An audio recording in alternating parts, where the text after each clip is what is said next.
Welcome everybody to Founders Focus episode 35. I counted, we've done 21 of these actually. This is the 21st episode we've done this year where we have been spending time with the founders of recruitment and recruitment technology companies, essentially trying to figure out, what their motivation was to take something as high risk as to set up a company in order to try and solve some of the recruiting problems that they encountered doing the work of recruiting. So it's definitely become one of my favorite work things to do every week. And I'm hoping I'm going to be able to keep this kind of weekly cadence going for next year as well. So if you are a founder of a recruitment tech company, you want to get involved, let me know, and we'll see whether you pass muster and we'll get you involved. Anyway, today we have our good friend at Talentiir. It is Payne, CEO of Talentiir. Christian, great to see you on the show.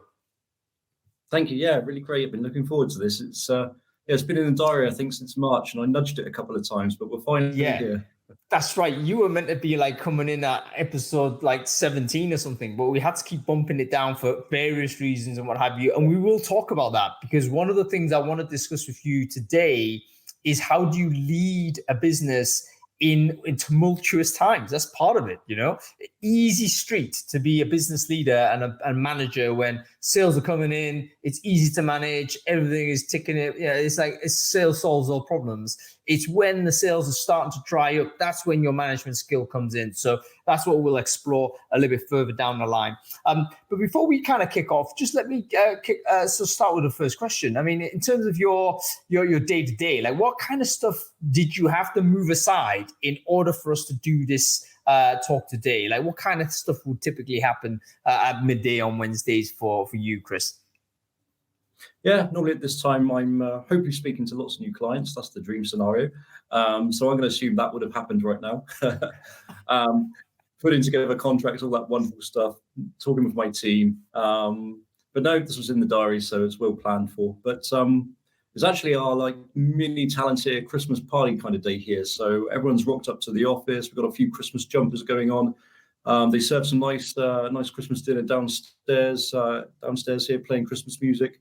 So after this, the team are patiently waiting for me to do this with you. And then when we're done, we're actually opening some presents. We've all wrapped up a few presents. We put it under a tree in our office, and then we're going out for dinner later. So it's amazing. Nice day. So actually what we're doing is interrupting the Christmas party. So I apologize to all the Talentiir crew here because, we've got an hour to have a chat. So thanks for tuning in and be patient with us. That, eggnog or whatever you're going to be having at lunchtime will be happening for you shortly. Christian, let's go back in time. I think this what's the origin story behind Talentiir? When did you realize? Was there an event or a moment when you thought, okay, this is happening, I'm going to do it? A lot of us have ideas out there. Right? A lot of us, I'm sure everyone who's watching now or listening online somewhere else will have some sort of idea to think, I want to start this business. Never emerges into a real thing. You got to actually get to that moment, push through and say, I'm doing it. Do you remember when it was that moment where this was going to happen for you? Yeah, and I'm going to split this in two in terms of the origins of my kind of childhood, I think, that got me to this point, and then what made me pull the trigger to actually launch Talentiir. So, when I was younger, though, I demonstrated some traits which my friends like to joke about now, but I would go to school as a teenager and where they had what's called a tuck shop in England. I'm sure you're familiar, where they sell all their sweeties and stuff in break time. So I bought chocolate and all of that in bulk, and I kind of set up my stall. Competitor. Exactly, and I just slashed the price in half, and I was making a killing. So until I got shut down by the school when they heard about all these chocolate bars flying around in the classroom. So there's a little start of it, I think. And then I got a mini arcade. I saved up and got a mini arcade at my house, and that was in 1994-5. That was a big thing. And I got invited a lot of people around, and I charged them to play my computer. It sounds very nasty now, but created a computer tournament, charged them that, made some money from that. So I think that was the start of it all. Right, that's genius. No, Chris, I didn't know those stories, but I love those stories because I think that is entrepreneurial spirit. I mean, that type of stuff is just spotting an opportunity. The tuck shop is spotting an opportunity. They've got a closed market. literally all the kids are going to be wanting their whatever it is, they've got pocket money to spend. They've got the spending power. So all you need to do is set up some competition, which is amazing that you did it. So that was a really good example. And of course, I think people don't understand these days because there's so much access to online stuff, so much access to entertainment.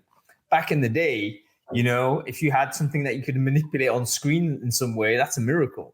And yes, you would pay money to see that stuff. So fantastic stuff.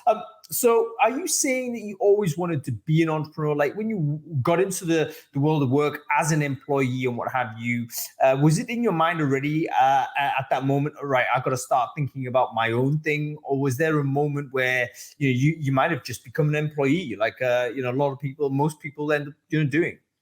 Exactly, yeah. So after those school experiences and even at university, becoming like the president of the athletics club and really thriving on branding our university and getting our name out there. And then I got into recruitment, and then 3-4 years in, really enjoying it and everything. But at that time, not knowing what the future would hold. And then it's when Dragon's Den came out. It came out like 06, 07. But I know it's in 2008 that after watching that, and then I got the book by Peter Jones. Little bit of marketing for him right there, and went for a holiday, and of course while my partner was sunbathing, I was swatting away, taking notes, and that was it. I just pulled the trigger and started my first business in 2009, which was from UK as well, and did that. But then there was a crash at the time, so at the end of 2009, if I recall correctly. So then that stopped, and then I went back into in-house recruitment and RPO. And I was determined to get into Denmark, and I moved here. And then the timing came just for a number of reasons. I was working at Maersk as recruitment manager, and I was working with agencies. I'm like, I can do this better. And Maersk taught me a load of things about how to really look after employees, how to develop people personal plans. Their values on their website, they actually lived and breathed it. And I was like, I know I want to do a business now. I can imagine hiring my own team, and I can choose the values and choose like the right qualities of a recruiter. So I took that leap of faith, so to speak, in 2015 and started my first business. Well, second. Yeah.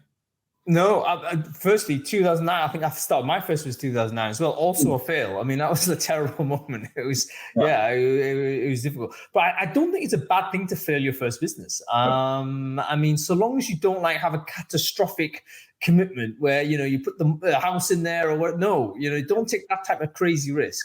But if you don't know what you're doing, try it. You come away and you learn tons. I mean, I basically learned a huge amount through a year and a half of trying to make money and then failing to make money. And then I realized, all of those things I thought I knew how to do, actually you don't know how to do. You need to completely rethink how buying psychology works, and is a different kind of play. And it took me a long while before I kind of figured that out. And now, I wouldn't say I know everything about it, but I'm much more confident about, how things operate and how to trigger buying decisions. So yeah, it's not a bad thing to change, to experiment with this, with the prospect that, yes, it might fall over. Like, don't fall in love with the first business. Interesting you mentioned, though, that the world in enterprise, Maersk, obviously a huge organization globally. It's got to be one of the biggest organizations around. But it gave you a lot of framework and toolkits to be able to launch a stronger business next time round, because suddenly you had the education about how the procedures work and what kinds of things needed to happen in order for you to build a great team and stuff like this. Stuff that sometimes is difficult to learn if you're working in a small employer, but with a big employer, you do have access to. I think you get access to two things: you get access to toolkit and access to network. Those are two main values of a big company. Can you tell me a little bit about sort of that moment in Maersk where you started to acquire this knowledge? Again, when was the specific moment? Was there sort of a point where you thought, I'm quitting this and doing it? Yeah, exactly. And I remember speaking directly with and this is another thing of Maersk culture is just be open and transparent. And so even I said, after Maersk, I'm going to want to start my own business. They're like, wow, that's awesome. And, as long as we've got you, we're going to enjoy the journey. It's like, cool, brilliant. And just by learning and just seeing opportunities where what, Christian, we need to get rid of this agency. We don't have any good agencies for this area. It's like, opportunity. And then one of my hiring managers I got on really well with, she was like, sat me down in meetings like, okay, next year, Christian, in 4 months, we're going to want to build a whole new tax team in Copenhagen, in here, and here, and here. I was like, if I went out of Maersk, would you be willing to work with me? And she was like, absolutely. We'll go through the normal process. So, and that's what happened. So I spoke to my manager, said, just had this conversation. I think my timing is now. And is there any chance that I can go for this? So she's like, cool, Christian. We'll interview other agencies alongside you. We'll do it the formality way. And I did that. I won it. And this is one of my favorite stories to share about Maersk. They were so good that they actually gave me a desk to start my business from in the Maersk building for my first few months, and they gave me business. I mean, I got goosebumps saying that because I really was like so grateful. I was like, wow, sitting in Maersk, and my new business was called Code Resourcing at the time, and it got me off to the perfect start. So that was definitely my trigger point. You know what? That is again. I forget who it was I had the conversation with, but that sort of path, that stepping stone might actually be the perfect one, where you work with a very close employer or a partner or some organization that is big enough to sustain you when you first start, rather than just a completely cold start, push out the door and try and pick up some business. That's perfect because you've got some relationships, you've got some supply, you have some income. If you have income day one, that just immediately resolves some of the tension, and you'll learn a lot by being that early supplier. So I remember one of probably the biggest mistakes I've made in early iterations of running businesses is not paying attention to those big early customers that could kind of, change the game. Because I was very inflexible. I was like, okay, here's the product, here's the service, don't care who you are, this is how it's going to be. Looking back, I'm thinking, okay, what could and should have done was have a more customized concierge solution for that particular organization, because it was worth that. It was worth it to do that. Okay, excellent stuff. So, as a business leader, Christian, there must be things that you know now that you do well, and the stuff that maybe you don't do well. Putting kind of the self-reflection hat on, what would you say are the things that you do well as a CEO of a business? Yeah. Okay. Good. So I'd say, and I made up before the score. But what are the traits I embody, and what would I recommend? So first is tenacity. That's just that absolute desire to get to that goal. You won't give up. You won't let things like stand in your way. We all get bad news in life and everything. It's the ability to brush it off, learn from it, move forward. So tenacity is a key trait to grow a company. Having good optimism, optimism in the right way, just believing in yourself, believing, I know I've got a good product or a brand or a service offering, and they're going to want that. Being a visionary as well, just seeing that goal and just, meticulously sticking to it. Having the deep industry knowledge is an absolute strong plus point as well. So if I want to start a business in recruitment, having done it for, at that time, 15 years and just, living and breathing the industry and having the network, it gets you off to the perfect footing. Obviously, I was very lucky with Maersk, starting off opening my company doors with a big brand to start with, and passion, I think, which I hope comes across here. I just still, after 19 years in recruitment, I live, breathe it, love it. I get a job offer, and I'm texting my wife like, "Oh, this has happened." It's like, how cool! It's like, and I did this in my first few weeks, and it doesn't go away. So they're the traits I'd say are my strong points, just like my absolute clear passion and love for what I do, my direction, and my desire to, and I'm all about customer centric. So clients or candidate experience, have it as, that's king. That's on point. If you always look after your customers, it will come back to you. You know what? That's really good self-awareness, Christian. And I think you're right when you say resilience is important. I think your optimism feeds into resilience, doesn't it? I mean, sometimes it's the people that are, I wouldn't say depressive, but the people that see the worst outcomes of everything oftentimes are the people that are more brittle, because they can't see another opportunity or another way out, because it's all crashing down and it's, they're in the doom loop, so to speak. So yeah, you do need, even however catastrophic things might be, it's about perspective. The stuff you can control and stuff you can't control. Let's not be miserable over the stuff you can't control, but examine the things you can, and you'll find some optimism there, because you can kind of make small changes in some place that will make you slightly a better circumstance than you have currently, and the sort of the vision. I love the way when you said vision, because I think a lot of people have like an overly mystical understanding of vision. It's like, this person needs to be some sort of prophetess or something, like a magical inspiration. But it's not. It's just understanding what a distant goal is. It's understanding a bit of distance from the operational today, and then figuring out, what we want to be at this point at some point, and keeping that always as the orientating sort of thing that keeps you going to where you need to be. And it's important for when you need to make the hard choices. Because when we have a benevolent environment, and it's easy to make there are no hard choices because it's all easy choices, then the vision, is not the most important thing at that moment. It's when crap hits the fan, so to speak, that you need to make, okay, it's either A or B, and either one is not an optimal outcome. That vision is going to be the one that tells you which one is the correct choice. Let's talk about it, Christian, because obviously this year, last 18 months even, it's been chaotic. It's been up and down. It's been very, very difficult for companies that are supplying in recruitment services. We've had incredible ups and downs like we've never seen it. The graph would be like, a seismic chart, if you like, in terms of how it's operating. How did you handle that psychologically and practically? So psychologically as a leader, seeing massive growth market coming and crash. How do you deal with that psychologically? And as a leader, how do you handle it when tough decisions got to be made and you got to keep the morale high no matter what the bad news is? So first one, the psychological aspect, Chris. Yeah, exactly. So it definitely helps when you've been in the game for 19 years and you've seen a recession before, and you've tried a business before and failed, and learned from that and tried again, dusted yourself off. So that really, really helps. And seeing cycles and knowing recruitment cycles, knowing the summer can be quiet. And even December's a pretty notorious month for winding down 3 weeks in advance, right? And then it goes mental in January. So it really helps seeing that and experiencing it. And I shared this with my team, and so I hired a few grads or people new to recruitment, and I think now they realise that I literally do explain into it is a total roller coaster.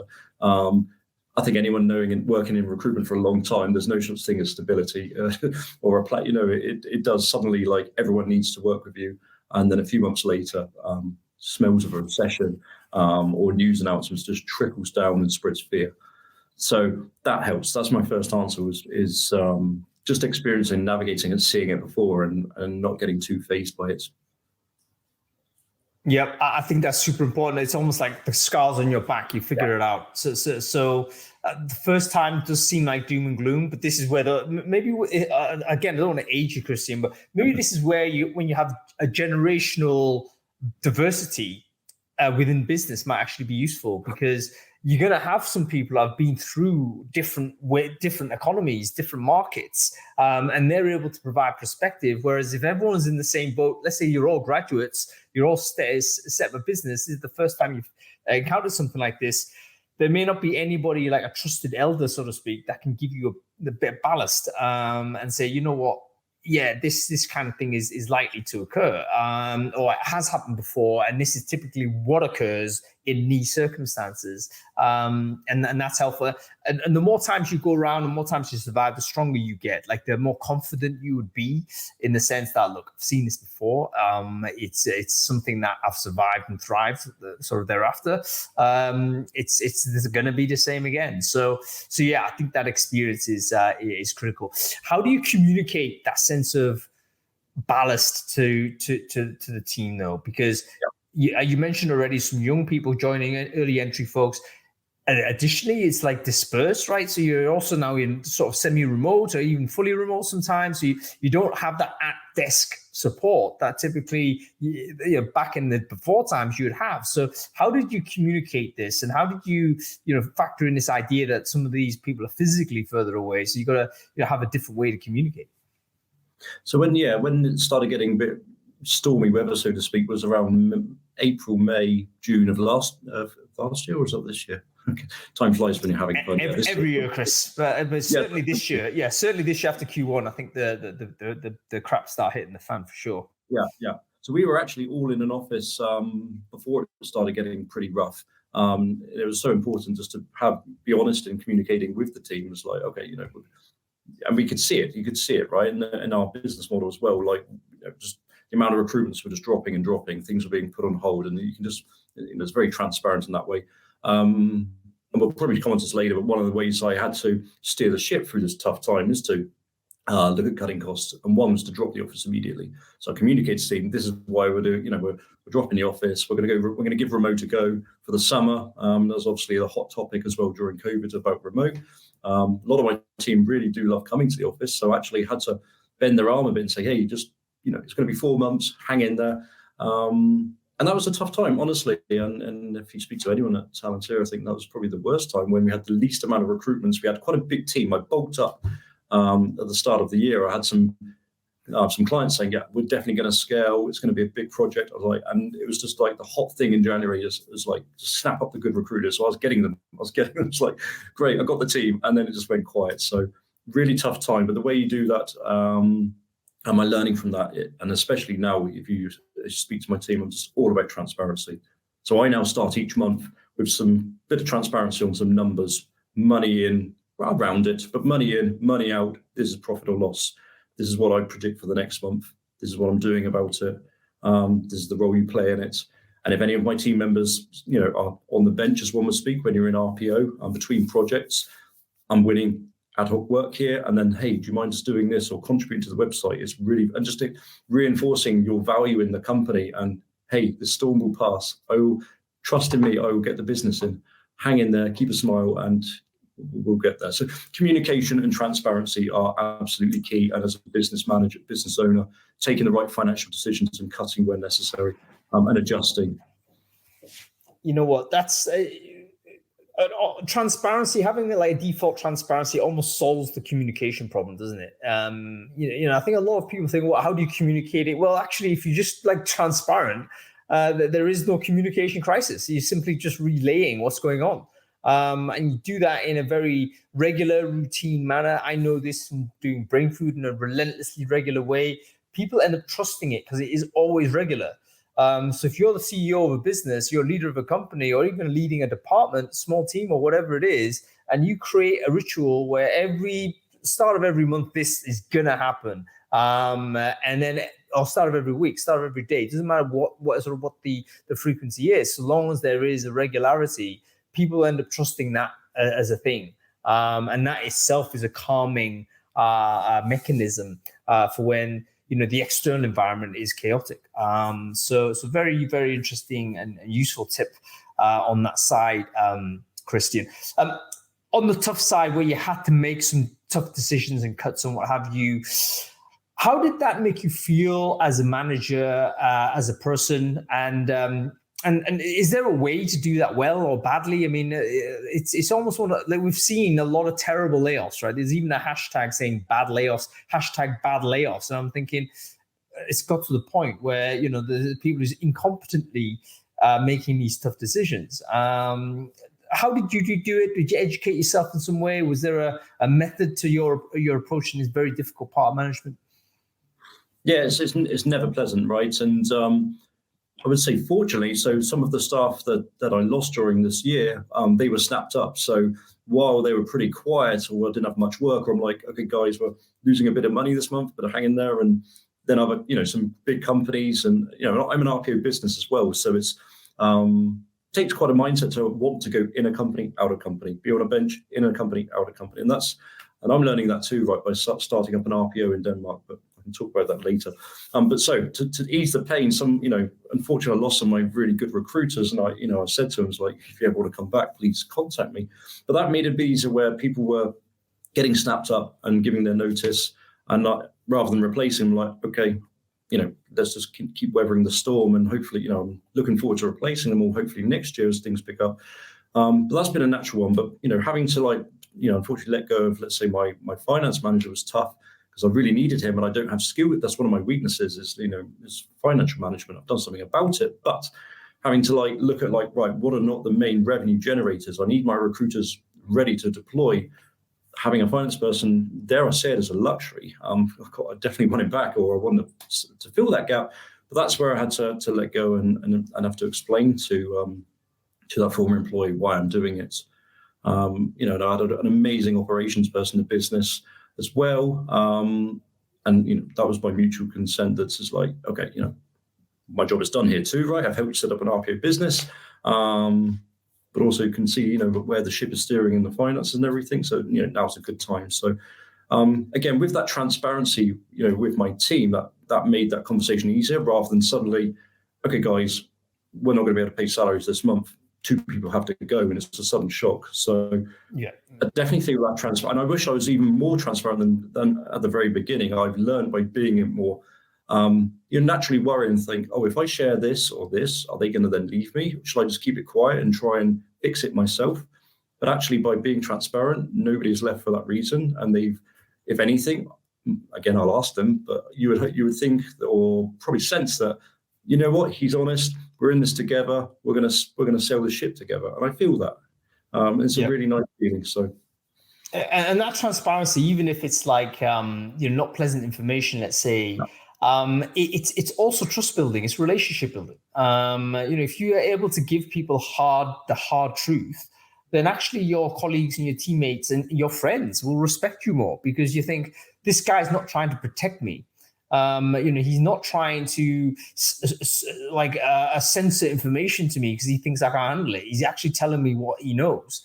And that's got to reinforce my respect for that person. And the increase in trust I have for that person. So I think I think this style of leadership is pretty much going to become the way to do it. I remember back in my day, I was fortunate to have some great managers, great leaders when I was an employee. But I do recall, one of the things that generally speaking wasn't the case was this degree of transparency. It was pretty much right. As an employee, an individual contributor, you just weren't privy to what was going on in the business, and you'd just be having to deal with the big announcement. Sorry, folks, payroll's not being, everyone's got to take a haircut. Is it what? That kind of stuff gets announced, and it's like, oh crap. So that needs to be historicized. We need a new way of talking to people. We need to be much more mature, and you'll get your reward back. It's when you try and obfuscate and hide the damage. That's where you increase the damage going forward. So very, very good. You mentioned some weaknesses, some strengths and weaknesses, Christian. What's your attitude toward your own personal development? Do you see it as a case of, look, I need to just double down on what I'm strong in and get people to help me on the stuff I'm weak? Or do you think, actually, no, what I got to do is actually make sure those weaknesses are patched and I'm competent at them? What's your general approach to skills development? Where do you lean into? Yeah, exactly. So some of my weaknesses are definitely, this almost sounds like a cheesy answer to an interview question. My weakness is my passion. I go all in. But what I mean by that is it totally spills over into there's rarely a waking hour where I'm not thinking about something about my business. I can be hopefully engaged and playing with my kids and in the zone, and then I suddenly drift off and I'm thinking about something. And any bad news as well can really affect me because I'm that passionate about it, and it's my baby, my business, and it's my brand, right? So any negative feedback is like, oh, we were expecting this from Talentiir, we didn't get that. I'm almost devastated, and that's a weakness, and I'm sometimes not even sure how to solve that because that's just so deep rooted. No matter how many times I dust myself, I've seen this before. But usually a good sleep definitely helps. It never helps to respond to things immediately on the keyboard. I talk to my wife about an evening, I wake up and just, it's amazing. If you just get up and just I like to go, I'm not a 4:30 person, but a 6:30 is quite a nice time to get up and just go for a walk for 30 minutes in fresh air, breathe it in. And I come back and I'm just fired up. And suddenly that bad news is it's the magnitude of it is just so minimal. So that is definitely knowing, okay, I've seen this before, sleep on it, see how I'm feeling the next day. And my God, it really, really helps. So that's one of my weaknesses, would you say, is just letting emotions really dominate you, and it can used to last days, but now it's just a sleep it off thing. And I know my hands-on people management is not my strongest, where I haven't really done it before. I'm definitely committed to my team. I'm sure they vouch for that. They see that. But I'm definitely one to spin 20 plates at once. So I kind of hey, I have a one-to-one with my team. It's great, okay, this is your development plan, brilliant, off you go. And hopefully they don't come back in a few weeks because I'm just doing so many other things. And I know that. So I know that I really want, in terms of patching it, if one would say, I want to hire someone that lives and breathes people development. like that too, and I want to see my people develop for sure and thrive. That is the core of my business, if one would say. But I know that my next hire, or one of my next hires for 2023, is having an amazing people and operations person at Talentiir. So I know that they've been there, done that, to get the best out of the team, to take their career forward. So, and finance, for example, having shared with you that I had to let someone go, that's forced me, without whether I like it or not, to learn how to do a cash flow forecast. And my God, I wish I did that a few years ago. Just really knowing my numbers inside out. So yeah, I've taught myself the finances in that respect, and now I know my numbers, and that's really helped. So yeah, identifying where you're weakest at, and then definitely moving eventually when I have a bit more money in the bank, as business hopefully continues to grow. It's in a good place now, and fingers crossed it continues.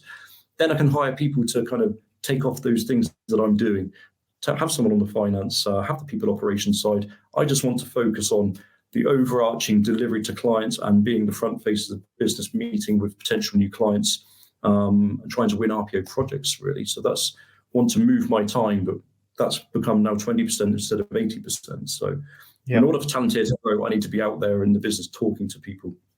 Yeah, I totally get it. That's excellent stuff, Christian. And yeah, I guess as a CEO, it is a bit different, because you have to actually do stuff that you're not good at, and B, you don't want to do, because you are the business.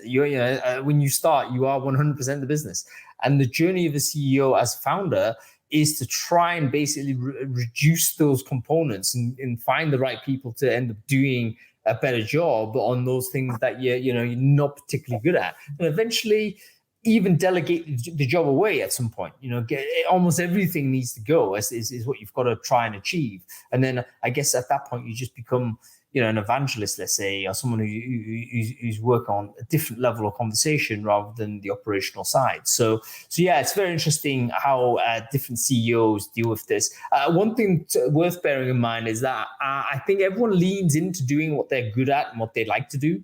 And that is possibly dangerous, because it leads to neglect on certain things that are critically important to do.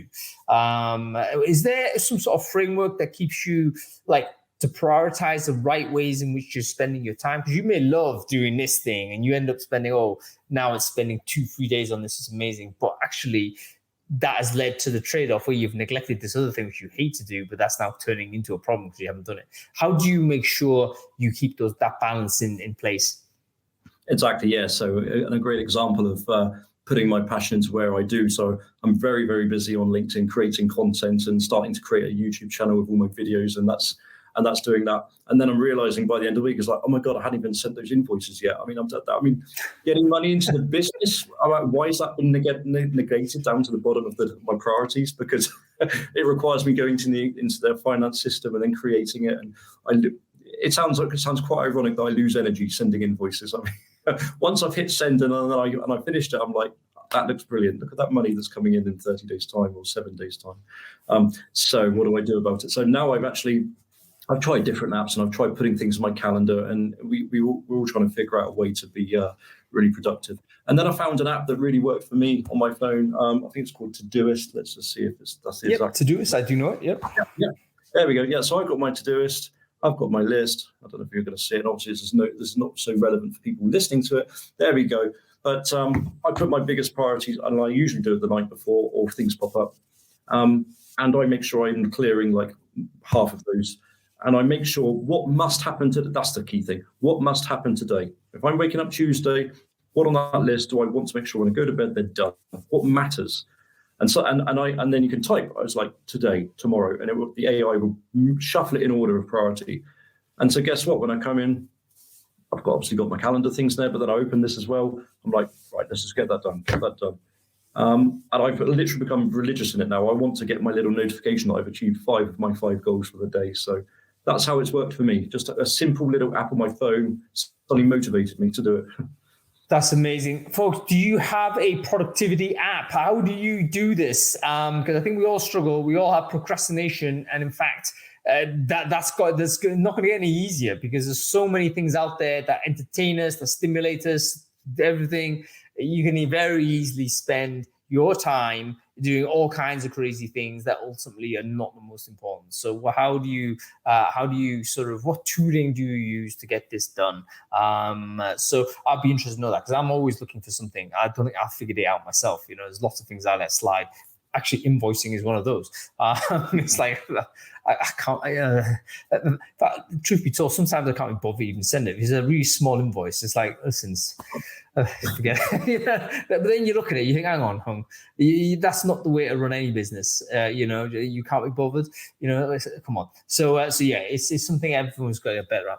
Okay, let's kind of look at where you've seen sort of the market generally, Christian, because I think you and your service is actually a reasonable barometer, because you're interacting with customers all the time. You're speaking to candidates all the time also. What's your general sense as to where we're at the end of this year, and where do you think we're going to be 2022? And bear in mind, I think your core markets are in the Nordics. Not to say you got some European, sort of mainland European customers, but it's generally Nordics, generally Denmark. Would that be fair to say? Yeah, predominantly Denmark to start off with. We've got some business in the UK and a few of the Nordic countries. And that is my goal for the first couple of years of establishing my business, operate where you know best, and then have the luxury, especially as I hope to eventually hire more remotely. Currently, all of our team are here in Copenhagen. Longer term plans is to hire remote recruiters in different countries. So if you're listening, brilliant. And then that's when I can start to look at other markets. But right now, it's getting my craft right, getting the operational model in place, proving there's demand for RPO in the Nordics, which is I'm one of the first to do. But no, it's very positive, actually. It's very positive. Even, the last few months has been a bit of another little shake. We know a recession's coming, or you could argue it's in effect with the various market situations and circumstances. And I see some of my clients putting the pause button on, and they explain to me why, which is brilliant. So I've got some insights as to how it's looking, but how they feel about it and what they're going to do for next year. And it's a very common theme, especially for startups and scale-ups here in the Nordics, or I'll speak for Denmark. I'm putting myself in that category because I did, but not to the scale they did. Got excited as we were, I say post-COVID. Are we technically out of COVID? That's another subjective comment, but let's call it post-COVID, or at least after the mass of it. Then technology was booming. Then companies were realizing that there's opportunities to start up businesses and serve different needs.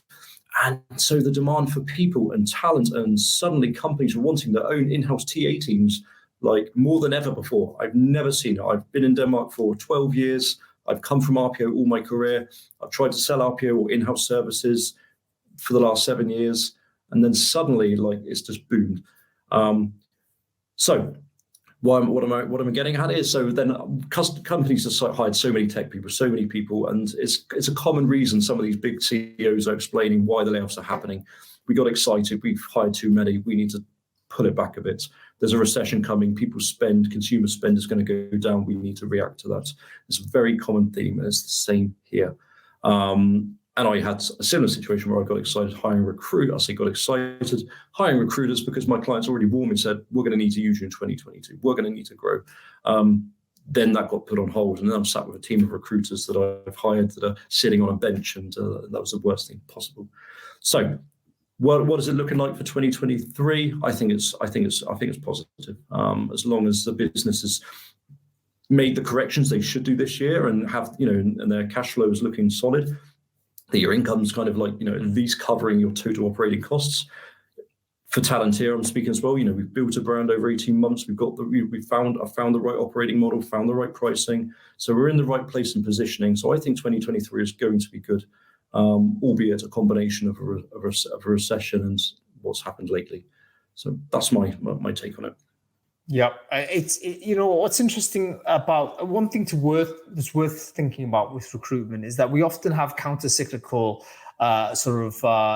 experience to the wider market, because when companies, for instance, are, let's say, freezing perm hiring and whatnot, typically what happens is they need to backfill that with a lot of contingent resourcing.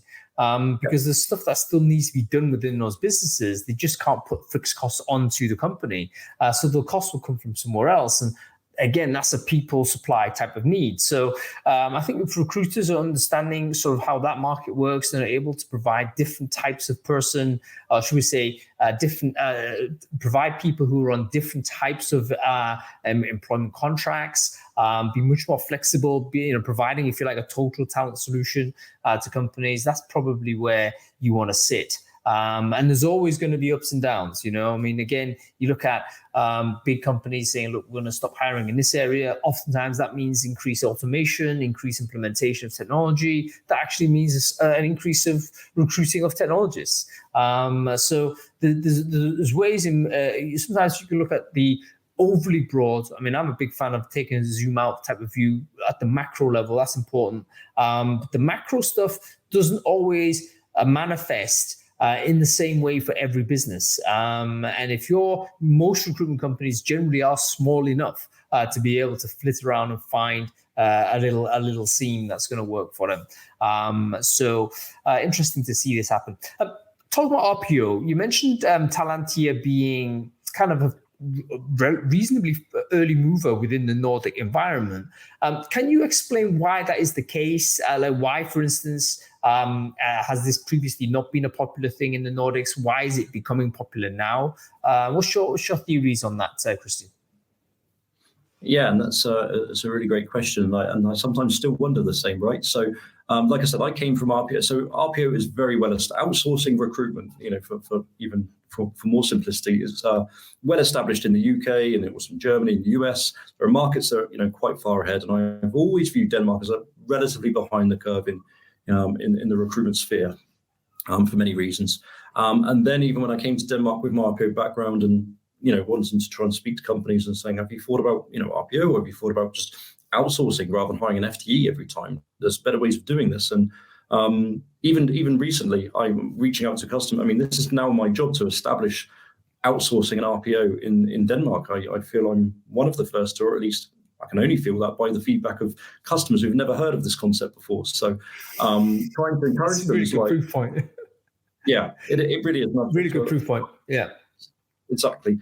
So yeah, that's my job to then explain the benefits. And interestingly, I've got a video coming out next week. I've just had it, the final edits done yesterday, and the whole video is about recession and outsourcing. So what companies do during a recession and how to leverage outsourcing. You think outsourcing is a high cost. Well, I'm going to get a recruiter for maybe 50, 100% more than what I would get if I hire them myself. That's a classic feedback, as you can imagine. I've heard quite a number of these, and is explaining the benefits of having, deployable team put in your environment. They can start within 2 weeks, 3 weeks, whatever it may be, instead of having to put a job advert out and wait 3 months. They are ready to, go in and just start making hires, knowing how to do the advert, etc. And then when you're done, just turn it off. 30 days notice, Talentiir, and carry on. Right. So I really feel that, and it's looking really good for the future and for the foreseeable years. I really feel that RPO is a solid place in the market. The freelance recruiters is only going to get bigger. That is, I am certain of.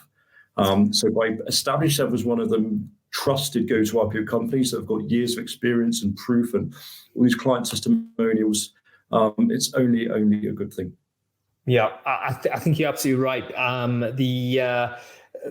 There was even pre-COVID, there was a movement for companies to try and create more flexibility in their workforce. To reduce the overall percentage of FTEs in their workforce population, increase the numbers of people that are on different types of contracts, because they want to be able to literally agile with a small a. It's like, okay, sometimes you have a need, sometimes you don't. You want to be able to scale up or down your resourcing rather than carrying too many people that then you've got to really think hard about redeployment and place and internal mobility and stuff like that, which, big corps have traditionally been very poor at. So whilst they're making progress with that, they're also thinking, okay, how can we, create more flexibility within the workforce?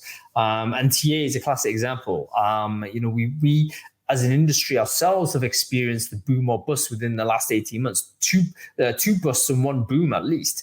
We're overhiring, and then boom, everyone's on the market, and then lots of people thinking I'm leaving recruitment. 6 months later, hiring a recruiter is the number one hardest job on LinkedIn. It's like no one can do it. So again, this oscillation is part of the thing that RPO tries to resolve, to say, you know what, you don't need to buy this person. You kind of rent this person, or you rent this resource. And if you finish utility or you finish your project, you can actually just hand this person back. So it's a rental model rather than a buy purchase model, which of course, we're educated on. This is what it is. No one buys music anymore. We get a subscription service. So that's the pattern of play.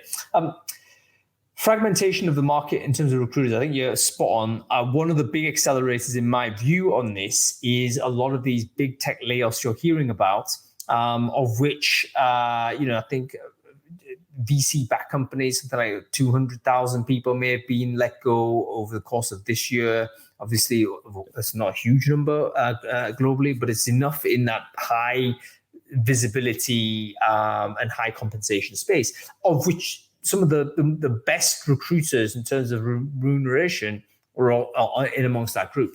My argument is what's going to happen is a lot of these companies will also set up RPO type businesses, because rather than them go to another company, you may be paying them a bit less or whatever it is, I think they're going to say, you know what, do it myself. And so I think competition will start flooding in. Have you got any strategies on that, Christian? If you're walking around still educating the market today, let's say 12 months down the line, actually, some other dudes ahead of you. So it's like, how are you going to deal with it when the market becomes thick with competition, I guess is what I'm trying to say. Yeah, and you'll see me smiling rather than having intrepidation and fear. It's honestly, I see competition as a good thing. That tells us that there's a demand for it, right? Why am I one of the only ones doing RPO here? And I know that by having good competitors like offering their services, knocking on the doors, if they end up speaking to me, they've probably now already had that pitch, and hopefully a bad pitch. Who knows? But and therefore, it just makes my job easier to win business when there's more and more demand. So I want to see the demand, and I honestly, competition is healthy, and I want to see others succeed too, to my advantage. And I'm ready for that. I know my competitors in the RPO space, and it's just a matter of time before they stick their flag in the sand and say, we've won this client, and now we're opening an office there, or whatever it could be. It's inevitable. I can't just hog Denmark and hope that no one comes along. It's inevitable, right? So embrace that and be ready and be positive for it and think of it as a good thing. That's how I do it. But at least I've got a bit of a head start, and at least I've been in Denmark for a long time, for 12 plus years now. I've got my network, and I always deliver, and to the best of my variability. Nearly all of our businesses come from repeat business or someone who's worked for me or had a touch point with me in the last 10 years. So I've got a very big lead in that respect. And only by having Talentiir and continuing to build our brand, building it, get case studies. We're now just getting our first case studies through, right? We're 18 months in existence.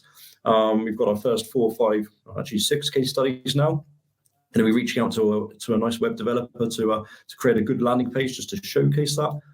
And then the cases get bigger and bigger and bigger. It starts with a 6-person project, which then becomes a bigger one. So I'm learning, tweaking my services, fixing making sure my operational model is sound and tweaking it. So at least I have that lead time in the Nordic market on how to operate an RPO. So it's all good with me. Yeah, I love the attitude, and that's quite right. It is a case where if there's more people out there kind of educating the market, the better it is, and you can sharpen your edge with competition as well. I do know a few companies where I do think the wandering around without competition is really a strange scenario, because I think they have got a genuine solution, but they're spending all their time educating. Because they're the only ones doing it. And it's like, wow, it's like a lot of the time they're not even in a position to sell because the market is not aware that this is even a problem. So I think it is better to have a lot of companies out there with the similar messaging, talking about this is a new way of operating, then competing on the quality, competing on whether you've got the better fit in terms of the service or the style of delivery you have or the cost model or whatever it is. So yeah, I think that's all going to be healthy and good. Okay. let's kind of go and think about a leadership advice or entrepreneurial advice, Christy. People might be listening into this and thinking, you know what, yeah, I do fancy launching a recruitment business or some business of some type. What sort of advice would you give that person? Like, for instance, let's sort of break down the advice a little bit. What kind of thing would you say this person is likely to encounter as a problem as a first-time founder of a recruitment company? What is that thing, and how would you advise them to deal with it? So the very first thing, whether it's recruitment or any market actually, is obviously to check there's a need for your service. Is there a demand for what you're offering? So if you want to start in recruitment and whatever geographic that will be, let's take Germany as one example, research the competitors. Are they open to either outsourcing or standard recruitment? So checking your markets and checking there's a need and just speaking to people. The more market research you can do and speaking to people, and again, this comes with the industry experience. The more industry experience you probably have your finger on the pulse to know if there's a market or not. But that's my first bit of advice, is to checking there's a market and a need. Good, check. Okay, there's that. Then another piece of advice from the top of my head is just knowing your numbers very early. Doing the cash flow forecast yourself. Ideally having some money to start with. I mean, cash is king. No cash equals no business. So ideally, if you're going to start a business, having something to put into it yourself. Most businesses you can start for free these days. Yeah, you can get a website, you can get, there's so many tools and wonderful tools you can get for free. So you can run cheap and run just on your own, as long as you can pay your own bills for the first months. And then when you make your first hire, if you choose to do that, or you want to go solo, having the money in the bank to make sure, okay, it's going to take time for them to ramp up. I need to train them. I need to win business for them, right? So as your headcount increases, you need to be more of a salesperson or have a good pipeline.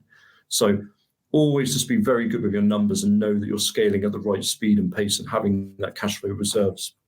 I made that mistake actually, so I can testify to that. I wasn't that hot on my numbers. I got excited. I brought in a load of recruiters. Suddenly the brakes came on at the same time. It was really bad timing, and I watched my cash flow absolutely decimate. So that would be it. And I must admit, when you're doing your own profit and loss and you're seeing how much you're spending and how much you're earning, it's really, really motivational to see that number on the spreadsheet. And then I'm like looking at it thinking, I can trim that. I want to see that number be a nice, clean number, like plus 100,000 krona per month or plus $1 million, whatever it could be. What do I need to do to get that? Oh, if I just get one more sale and give a recruiter that, we've got that. If you're driven by numbers in that way, my God, it's a very, very healthy place to be. It drives you to win business. It drives you to cut costs. You don't get excited when a new shiny tool comes on the market. I say that, I did this, and I bought the LinkedIn executive license, and I've got 18 recruiter licenses, which I'm only using 6 of. Don't get me started on this, but I am paying a fortune for LinkedIn, and I got too excited there, and I'm now paying the price. So in hindsight, it's a wonderful thing. Look at your numbers. Do I really want that on my cash flow every month? Because we got to make the money to cover that and more. So that's my advice in starting up. And then big favorite of mine is focus on your branding, personal branding and company branding. That is what wins you business. Create content, get known in your industry and the market. Think about your target audience. Who are your target clients? What is the problem I'm solving for them? And then how can I articulate that? If I know companies are having a problem with getting a recruiter within 1 month or how to do this, I'll create some content, right? And I'll show that I'm the voice of, say authority, but an expert in my field. Keep putting out content. My team quite happily create their own content. I don't tell them to. Have told them, ask them politely, hey, if you want to do some content, and I even did a competition one, I'll pay whoever does some post, and if they get a bit, good bit of traction, then you get a little bonus in your pay packet. Just for fun, no pressure, just enjoy the journey, but otherwise just enjoy branding yourself. But this is how you win business. I'm a bit more of I'm from the old school way of picking up the phone and cold calling. There's a phone book, or there's a recruitment database. Christian, you start from Z and go backwards. I'll start from A. We'll meet you in the middle.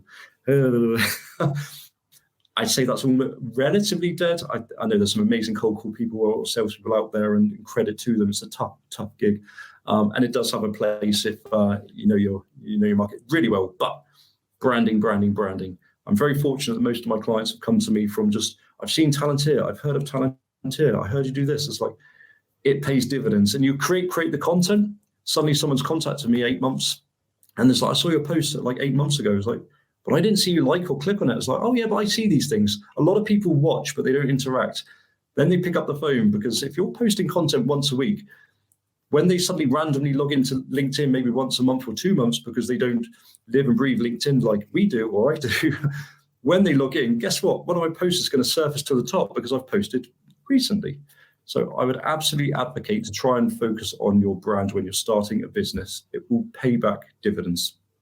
Right. I think if you want to take, anyone listening to this is thinking about setting up a business, you want to just basically take the last 5 minutes of Christian's commentary there, because I think that's just rock solid advice, particularly in recruiting. I mean, recruiters live on LinkedIn, so do people that need recruiters. We need to stop thinking of it purely as a place like a database of candidates. It's actually a massive sort of broadcast channel for your services, and it's not about just like selling hard. It's selling soft and selling smart by talking about the problem set that your business is trying to solve, and addressing the audience that has this issue. And if you've got some sort of things you can say intelligently about those problems, then that's actually going to be the way in which you resonate with the future buyer of your business. It's not going to happen if you just bang on and say, yeah, I was selling this. No, it's about dealing problem focused, sorting the problem out, and then demonstrating your kind of credibility in that space. And you know what, on the regularity of it, obviously I'm massively regular on LinkedIn as well. I'm on LinkedIn right now, to people's chagrin. I think people are probably a bit tired of me being on there all the time, but it's like, okay, I think it kind of helps in some weird way. It's sort of to increase your level of recognition is just better than not being recognized at all. Like you're in the conversation and you're in the room. So, if I'm looking for some sort of way to scale up recruiting in the Nordics, for instance, I know now, and hopefully people will know also, that Talentiir are going to be in the conversation. There may be an equally competent organization that no one's heard of, but they're not going to be in there because no one knows them. And so getting that type of footprint online is easier and easier, not something to neglect. And again, I think that leans in a little bit to what type of leader you are, and the leader that's able to lean into the public side of it, I think, has a competitive advantage. Because they can directly address the audience, directly address the people they're speaking to, at very little cost. It's no longer a case where you need to spend 50 grand on a newspaper campaign or something, or buy a TV ad for whatever. No, who does that anymore, right? You get onto a social network, get onto a platform, and talk about your topic and how you're going to solve it. Okay, Christian, listen, I'm coming to the end of our chat. I don't want to kind of keep you here any longer because you've got Christmas lunch to have and team members to celebrate with and so on. In terms of sort of that sort of scenario, is there an end of, are you closing down for Christmas at any time? How does it work in Denmark? How does it work for you guys at Talentiir? Yeah, glad you asked. So I chose to give all my team from the 23rd, maybe even 22nd. I'll tell you about this in a second. From the 23rd, shut down your computer. You're off, and I don't want to see you back until the 2nd of January. Just reach, and you don't have to. And that was on me. So they all get 25 days holiday, but there's a bonus 5. Just there you go. Just that's on me. Enjoy your holiday. And then actually, just a little caveat, I said, and on the Slack channel, I said to my team, I was like, I know most of you aren't interested in football in the World Cup. However, if England win the World Cup, you'll get a bonus day off. And suddenly we've got a few football fans. Come on, England. That's amazing. I'll tell you what, World Cup is going to be something that to pay attention to. And obviously, England's performances have been excellent. We've seen Portugal yesterday really step up and be amazing. Brazil, obviously, are very strong. There's some very good teams in this competition now. But I think England are amongst it. There's no team I think would fancy it. England-France will be titanic. That is a titanic clash, and I'm really looking forward to that. All right, listen, Christian, let me let you go. Thank you so much for your time. Great to join us on Founders Focus. Enjoy your Christmas lunch with the team. Say hi to the team for us. Let's keep chatting. We'll talk to you next year. I've no doubt. Thanks so much, Hung. Been a pleasure. Thanks a lot. Wasn't he a great guy? He's one of my favorite people. Really good to get to know Christian over the last year or so. And good luck to him and his business. If you are scaling your business in any way, you're looking for recruitment support, particularly in the Nordics, give Christian and his team a call. They've got a really interesting set of solutions for you, which you can kind of take up or down in a very on-demand type of way. So go ahead and check them out if you're interested.